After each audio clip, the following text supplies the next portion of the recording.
Good evening. Oh boy. Good evening. Hey, it's dry in here. Welcome to the first, or the inaugural concert of the Fine Arts Association Wind Ensemble. Are you excited and ready for a great concert tonight? Well, that's a good start. Here's a friendly tip. Whenever you have a chance to applaud wildly. We'll play better if you do, I promise. Right? Right? Right, okay, all right. So they're here too. Well, I do want to welcome you here tonight, and just so glad that you have chosen to spend your evening with us here. We've had a great last few months as we prepared for this concert tonight. We are excited, and I hope that you sense that as we perform for you tonight. You know, the impetus for creating this group was to offer area musicians a high-quality ensemble that they could join to stretch their musicianship as our mission says, create and discover beauty. When our director, Tom Deep, and I met last year, he was a conductor looking for a chance to build an ensemble, and I was a community arts center CEO looking for a conductor and for another way to serve the community at large. And so from these converging interests, this ensemble was born. But it is more than an ensemble.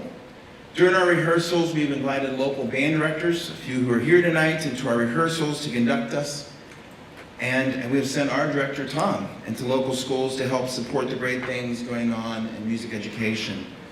In doing that, we serve a greater mission by supporting great school music programs and developing the love of music in the next generation.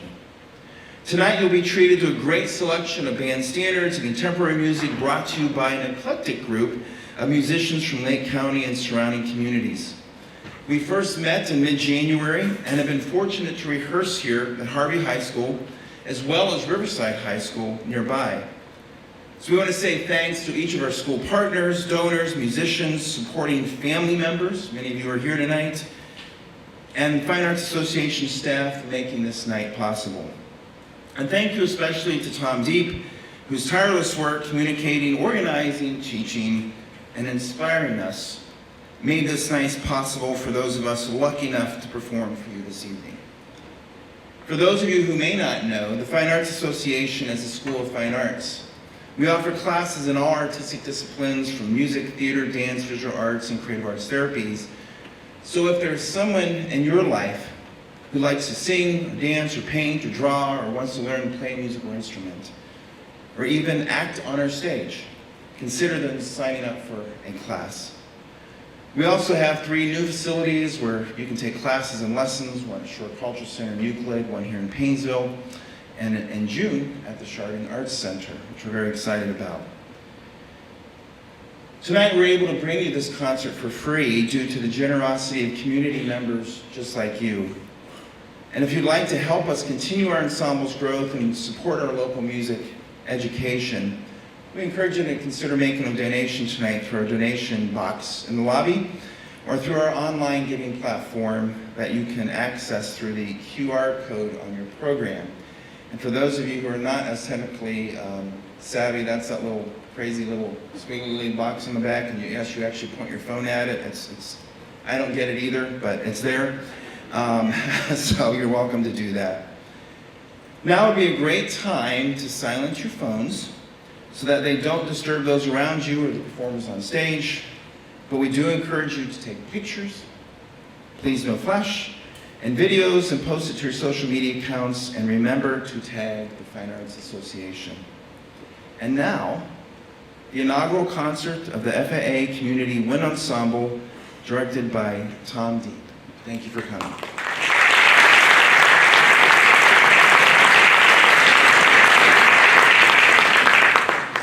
Good evening. Tonight we begin with the Star Spangled Banner, written by John Stafford Smith, arranged by Tom Deep. Please stand as you are able, as we honor our country with the playing of our national anthem, the Star Spangled Banner.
Festive Overture, written by Dmitri Shostakovich, arranged by Donald Hunsberger, conductor at the Eastman Conservatory of Music.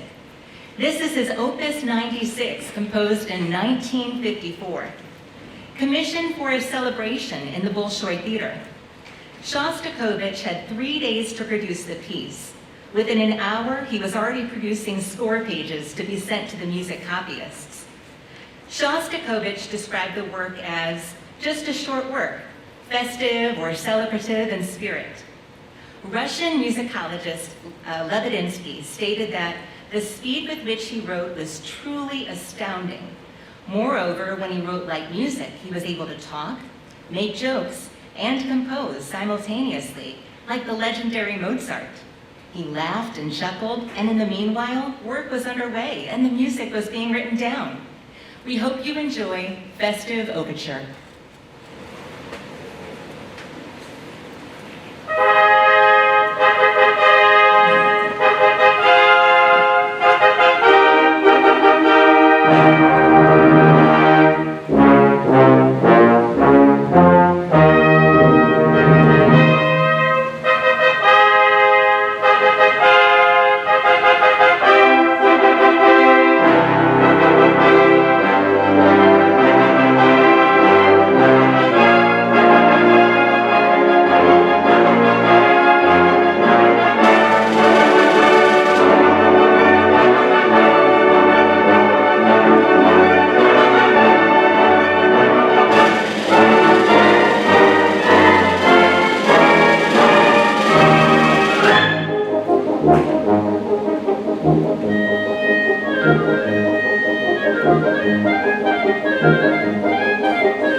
selection tonight is Marche des Parachutistes Belges, written by Pierre Leemans, arranged by Charles Pete Wiley. Pierre Leemans was a Belgian composer and educator whose compositions won several prizes during his lifetime. First published in 1945, Marche des Parachutistes Belges was his most famous composition. He wrote it near the end of World War II, allegedly in just one night, after meeting with a group of real Belgian paratroopers. Dr. Charles Wiley created this arrangement in 1975. Dr. Wiley talked personally to Pierre Leemans for exact markings and tempos.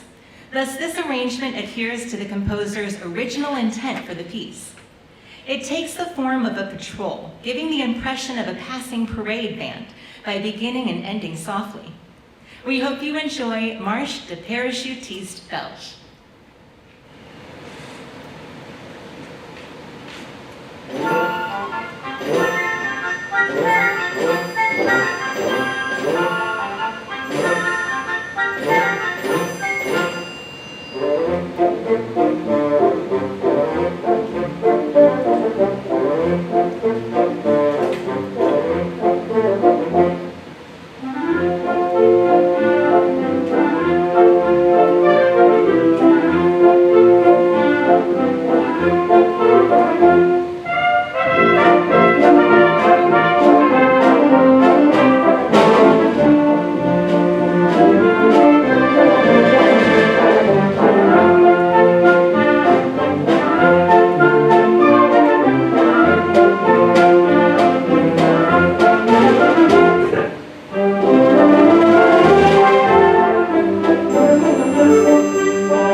Selection is First Suite in E-flat, written by Gustav Holst, edited by Colin Matthews.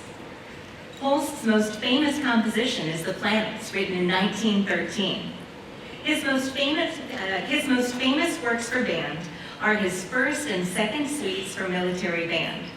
His first suite in E-flat, written in 1909, has the unique distinction of being one of the few works originally composed for wind band, but later transcribed for string orchestra. This edition was prepared by English composer Colin Matthews, with the assistance of Imogen Holst, Holst's daughter, and Frederick Fennell, director of bands at the Eastman Conservatory of Music. Holst skillfully develops the first 3 notes of the suite into the thematic material for each movement. The suite is in 3 movements: chaconne, intermezzo, and march. We hope you enjoy.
selection tonight is the National Emblem March, written by Edwin Bagley, arranged by Laura Schissel. National Emblem March is one of America's best-loved and most popular marches. In 1902, Edwin composed the march while on a train ride from Bellows Falls to Greenfield, New Hampshire with his family's band. Unhappy with the ending, he threw the march into the trash bin. It was recovered by his family members, who rehearsed the march in the caboose and later performed it for him. Upon hearing it, Edwin decided that it was a keeper. In addition to the Star-Spangled Banner, which provided melodic material for the first strain and trio, Bagley's memories of the herds of buffalo he had seen while crossing the western prairies in the 1870s and 1880s inspired the heavy, repetitive beats heard in the trio.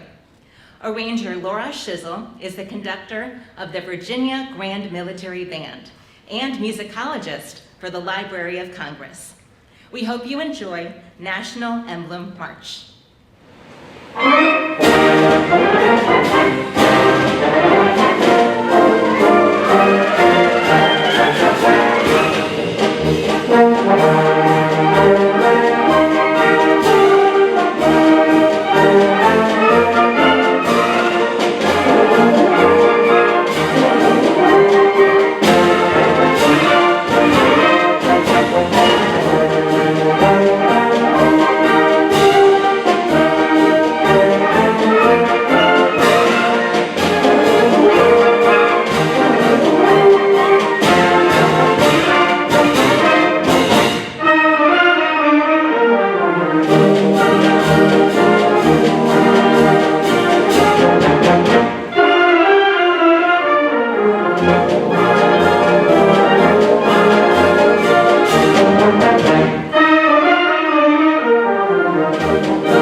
written by Phillip Sparke. Invictus subtitled means the unconquered. Phillip Sparke was born in London and studied composition, trumpet, and piano at the Royal College of Music. It was at the college that his interest in bands arose. He played in the college wind orchestra and also formed a brass band among the students. Invictus was commissioned by and for the United States Army Ground Forces Band, Major Otis C. French, commander and conductor, and is dedicated to the soldiers of the Army Forces Command. Dr. Otis French has worked with one of our oboists in the All-Ohio State Fair Band and was the director of bands at Malone University in Canton, Ohio. We hope you enjoy Invictus.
Our next piece is Irish Tune from County Derry, written by Percy Aldridge Grainger. Grainger was an Australian-born composer, arranger, and pianist who moved to the United States in 1914 and became an American citizen in 1918. In the course of a long and innovative career, he played a prominent role in the revival of interest in British folk music in the early years of the 20th century. Although much of his work was experimental and unusual, the piece with which he is most generally associated is his piano arrangement of the folk dance tune, Country Gardens. Irish Tune from County Derry, published in 1918, is based on earlier settings that date back to as early as October 1902, with an essentially identical setting of this melody for wordless mixed chorus. This wind bend setting is cataloged as British folk music setting number 20, and like all his settings of British folk music, is lovingly dedicated to the memory of Edvard Grieg. Grainger's own program note states, "This tune was collected by Miss J. Ross of Newtown, Limavady, County Derry, Ireland, and published in the Petrie Collection of the Ancient Music of Ireland, Dublin, 1855. We hope you enjoy."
next selection is American Salute, written by Morton Gould, transcribed by Phillip Lang.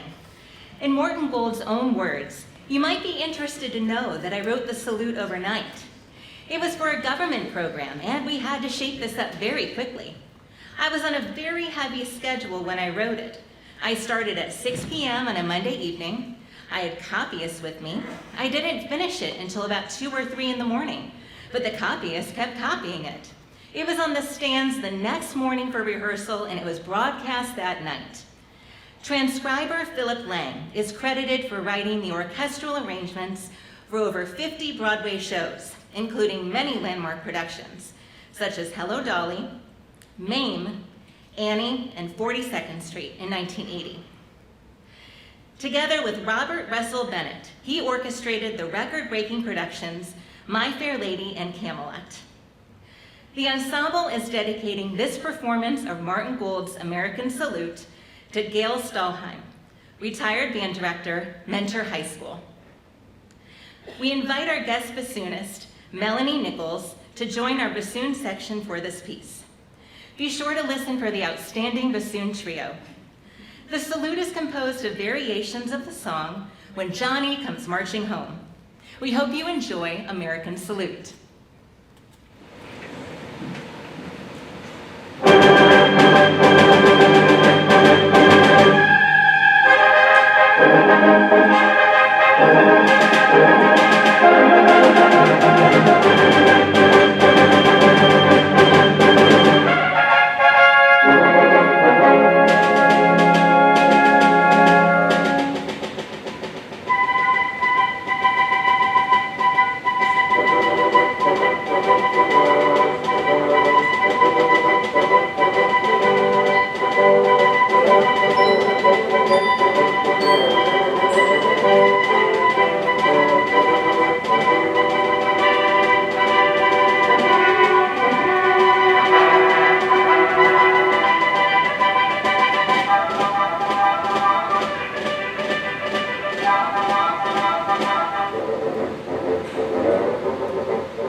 selection is Clarinet Candy by Leroy Anderson.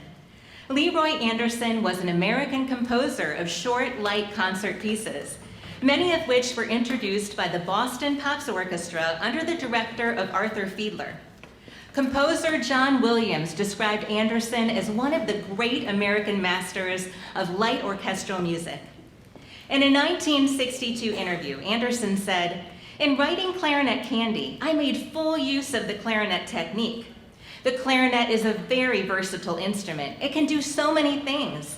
It has a low register that is completely different from its high register.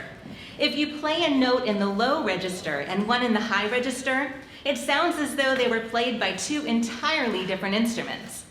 At the same time, it's a very flexible instrument. It plays arpeggios very well, and runs and trills." We welcome guest clarinetists from the surrounding area to join us for the clarinet feature, Clarinet Candy.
selection is Stardust, written by Hoagy Carmichael, arranged by Sammy Nestico. Hoagland Howard Carmichael was an American musician, composer, songwriter, actor, and lawyer. Carmichael was one of the most successful Tin Pan Alley songwriters of the 1930s and was among the first singer-songwriters in the age of mass media to utilize new communication technologies such as television, microphones, and sound recordings. Stardust is considered a part of the Great American Songbook. The song has been recorded over 1,500 times and has been translated into 40 languages. The Encyclopedia Britannica has defined it as one of the most renowned and most recorded standards in all of American music. Arranger Sammy Nestico is most famous for his arrangements for the Count Basie Orchestra. Sammy also worked on more than 70 TV shows, including Mission Impossible, Mannix, MASH, Charlie's Angels, and the Mod Squad. We hope you enjoy Stardust.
this evening is The Wizard of Oz, written by Arlen and Harburg, arranged by James Barnes. The Wizard of Oz, starring a young Judy Garland, is a 1939 American musical fantasy film produced by MGM. An adaptation of L. Frank Baum's 1900 children's fantasy novel, The Wonderful Wizard of Oz. It was primarily directed by Victor Fleming, who left production to take over the troubled Gone with the Wind. The film won Academy Awards for both Best Original Song and Best Original Score. The Wizard of Oz is also one of the few films on UNESCO's Memory of the World Register. Arranger James Barnes was a professor of music composition at the University of Kansas. Who better could arrange music from The Wizard of Oz? We hope you enjoy.